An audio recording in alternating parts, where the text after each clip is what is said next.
ইলাহা ইল্লাল্লাহ।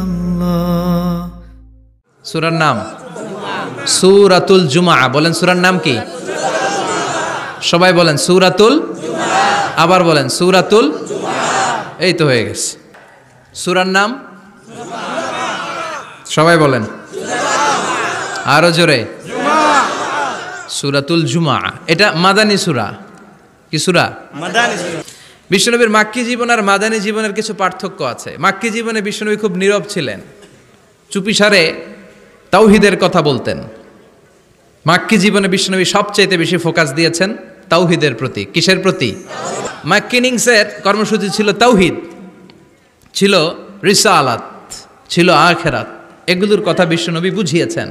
আর মাদানী ইনিংসে বিশ্বনবী সশস্ত্র সংগ্রাম করেছেন।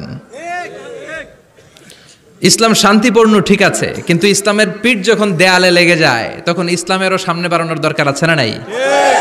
যে ঈমান প্রয়োজনে জ্বলে ওঠে না, জ্বলে উঠেছিলেন বিশ্বনবী আপন শক্তিতে, ঠিক কি না? তো এটা মাদানী ইনিংসের সূরা, এটা মাক্কি জীবনের সূরা নয়। আমরা এই সূরার আলোকে আজকে শোনার চেষ্টা করব যে জুমার দিনের, জুমার সালাতের এত গুরুত্ব কেন। বিশ্বনবী জুমার দিনকে বলেছেন ঈদের দিন। কিসের দিন? কথা বলেন। আমাদের দুইটা ঈদ আছে না? ঈদুল ফিতর, ঈদুল আজহা। এর পাশাপাশি জুমার দিনকেও বিশ্বনবী সাল্লাল্লাহু আলাইহি ওয়াসাল্লাম বলেছেন হাদা ইয়াউমুল ঈদ, হাদা ইয়াউমুন জাআলাহুল্লাহু লাকুম ঈদান। তাবারানির হাদিস। বিশ্বনবী বলেছেন এটা এমন দিন যে দিনটাকে আল্লাহ তাআলা তোমাদের জন্য ঈদের দিন হিসেবে ঘোষণা দিয়েছেন। পড়েন আলহামদুলিল্লাহ। আগামীকাল। দিনটা কবে? আগামীকাল। সপ্তাহের যতগুলো দিন আছে 7টা দিনের সর্দার হচ্ছে ইয়াউমুল জুমা, জুমার দিন। চিল্লায় পড়েন আল্লাহু আকবার। এটা সাধারণ দিন নয়। তার মানে আদম সৃষ্টি হলো জুমার দিনে, দুনিয়ায় নামিয়ে দেয়া হলো জুমার দিনে, তওবা কবুল করে নেওয়া হলো জুমার দিনে, রূহ কবজ করা হলো জুমার দিনে, আবার কিয়ামত সংগঠিত হবে জুমার দিনে। পড়েন সুবহানাল্লাহ। আবার বিশ্বনবী বললেন আল জুমাআতু ইলাল জুমআ কাফফারাতুন লিমা বাইনাহুমা। এক জুমার পর থেকে সামনের জুমা আসা পর্যন্ত যে সগীরা গুনাহগুলো হয় সবগুলো সগীরা গুনাহ মাফ করে দেয় কে? তার মানে জুমার দিন গুনাহ মাফের দিন। সারা সপ্তাহে ভুল ত্রুটি অন্যায় যা করলাম জুমার নামাজের বদৌলতে সব গুনাহ মাফ করে দেয় কে? বিশ্বনবী বলেন ফাগাদান লিল ইয়াহুদ, সাপ্তাহিক আনন্দের দিন ইহুদিদের জন্য হচ্ছে শনিবার, ইয়াউমুস সাbt, ও বাদা গাদ লিন নাসারা, আর খ্রিস্টানদের জন্য হচ্ছে রবিবার, আর আমাদের জন্য হচ্ছে শুক্রবার। চিল্লায় পড়েন আল্লাহু আকবার। তার মানে জুমার দিন, জুমাবারের মর্যাদা বেশি না কম? চিল্লায় বলেন বেশি না কম? জুমার দিন সকালবেলা ফজরের নামাজের পর থেকে ফেরেশতারা যতগুলো মসজিদে জুমা অনুষ্ঠিত হয় ওই মসজিদে ঢোকার প্রতিটা দরজার মধ্যে দাঁড়িয়ে থাকে। কারা কারা আগে আগে জুমার নামাজ পড়ার জন্য মসজিদে যায় প্রত্যেকের নামগুলো একটা জান্নাতের রেজিস্ট্রি খাতার মধ্যে তুলে নেয়। সুবহানাল্লাহ। এই নামগুলো স্পেশালি আল্লাহর কাছে পাঠানোর জন্য। সুবহানাল্লাহ কইবেন না? সুবহানাল্লাহ। ডানে বায়ে সামনে পেছনে যতগুলো দরজা, প্রতিটা দরজায় ফেরেশতারা বসে থাকে। কে আগে আসলো নাম তুলে দেয়।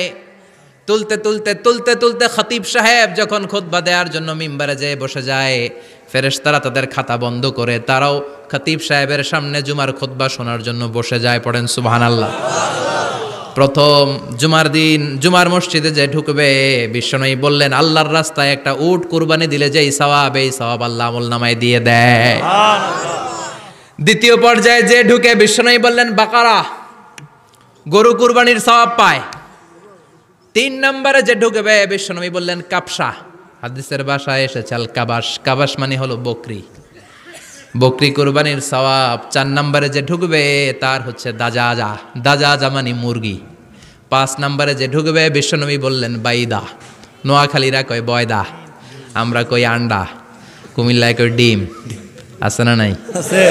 এক দেশের কত ভাষা, এক দেশের গালি আরেক দেশের বুলি। আমরা বলি ছেলে, কুষ্টিয়ায় বলে পুত্র, আরেক জায়গায় গেলে বলে হুত, আরেক জায়গায় গেলে বলে ফোয়া। আছে না নাই? আছে। এক এলাকায় বলে বেটা ছেলে, ছেলেদেরকে বেটা ছেলে। মরদ ফোয়া, মরদ ফোয়া হইতে না, মরদ ফোয়া হদ্দে। আহা কি ভাষার বৈশিষ্ট্য। তো যেটারে আমরা বলি ডিম কথা বলে। এজন্য বিশ্বনবী বললেন, খবরদার এদিনের নামাজ মিস করো না। মান তারাকা সালাসা জুমাইন তাহাউনান, গাফলতি করে টানা 3টা জুমা যে ব্যক্তি মিস করলো, তাবা আল্লাহু ফি কলবিহি, রব্বুল আলামিন ওই লোকটার অন্তরের মধ্যে মোহর মেরে দেয়।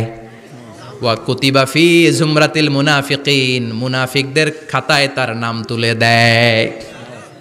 3টা জুমা যদি কেউ মিস করে, 2টা পানিশমেন্ট। এক হচ্ছে তবা আল্লাহু ফি কলবি, আল্লাহ অন্তরে মোহর মেরে দেয়। ভালো কথা ভাল লাগে না, নামাজ ভাল লাগে না, আজান ভাল লাগে না, ইসলাম ভাল লাগে না, শুধু মৌজ মাস্তি ভাল লাগে, গান বাজনা ভাল লাগে, এরকম আছে না নাই? জুমার নামাজে যায় না। আরেকটা হলো কুতিবা মিনাল মুনাফিকিন, মুনাফিকদের খাতায় নাম তুলে দেয়। আল্লাহ হেফাজত করো, আরো জোরে পড়েন আমিন। জুমার দিন আগে আগে মসজিদে আসবেন ইনশাআল্লাহ, সবাই রাজি? আসেন, আল্লাহ জুমার ব্যাপারে কি ওয়াজ আমাদেরকে করলেন আমরা শুনি। শুনতে রাজি? আল্লাহ বললেন, ইয়া আইয়ুহাল্লাযীনা আমানু ইযা নুদিয়া লিস-সালাতি মিন ইয়াউমিল জুমুআতি ফাসআউ ইলা যিকরিল্লাহি ওয়া যারুল বাই', যালিকুম খায়রুল লাকুম ইন কুনতুম তা'লামুন। পড়েন না আল্লাহু আকবার। আল্লাহ বললেন, ও আমার মুমিন বান্দারা শোনো শোনো। আপনাদেরকে অ্যাড্রেস করে আল্লাহ বলছেন, ও আমার মুমিন বান্দারা শোনো, ইযা নুদিয়া লিস-সালাতি মিন ইয়াউমিল জুমআ, জুমার নামাজের আজান যখন দেয়া হয়, ফাসআউ ইলা যিকরিল্লাহ, আল্লাহর স্মরণে তোমরা ধাবিত হও। ওয়া যারুল বাই', কেনা বেচা বন্ধ করে দাও। যালিকুম খায়রুল লাকুম ইন কুনতুম তা'লামুন, এটাই তোমাদের জন্য কল্যাণ যদি তোমরা বুঝতে পারো। জুমার নামাজের আজান যখন হয়, ফাসআউ ইলা যিকরিল্লাহ, আল্লাহর স্মরণে তোমরা বের হয়ে যাও। আল্লাহু আকবার। আল্লাহ বললেন, ইযা নুদিয়া লিস-সালামি ইয়াউমিল জুমআহ, জুমার দিনের আজান যখন দেয়া হয়, এই আজান দ্বারা উদ্দেশ্য হচ্ছে খতিব বসলে যেই আজান, 12:30 সোয়া 12টার দিকে যেই আজান, এই আজান উদ্দেশ্য নয়। বিশ্বনবীর সময়ে এই 12:30 সোয়া 12টার দিকে যে আজান ছিল, এটা ছিল না।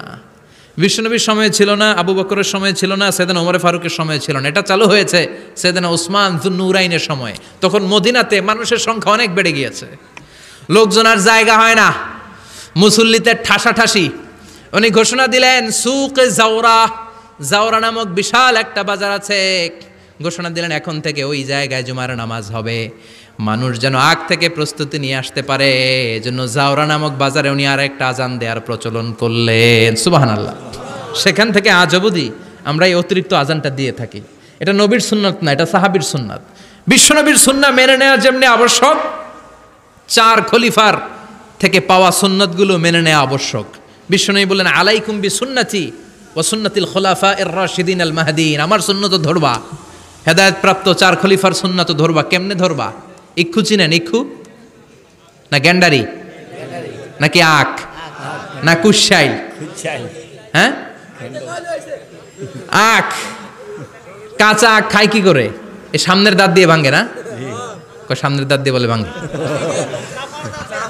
চাপার দাঁত দিয়ে, এই জায়গার দাঁত দিয়ে শক্ত করে ধরতে হয়। বিশ্বনবী বললেন, আব্দু আলাইহা বিন নওয়াজিজ, আমার সুন্নত আর সাহাবীদের সুন্নতকে চাপার দাঁত দিয়ে আঁকড়ে ধরো, যাতে ছুটে না যায়। চিল্লায় পড়েন আল্লাহু আকবার।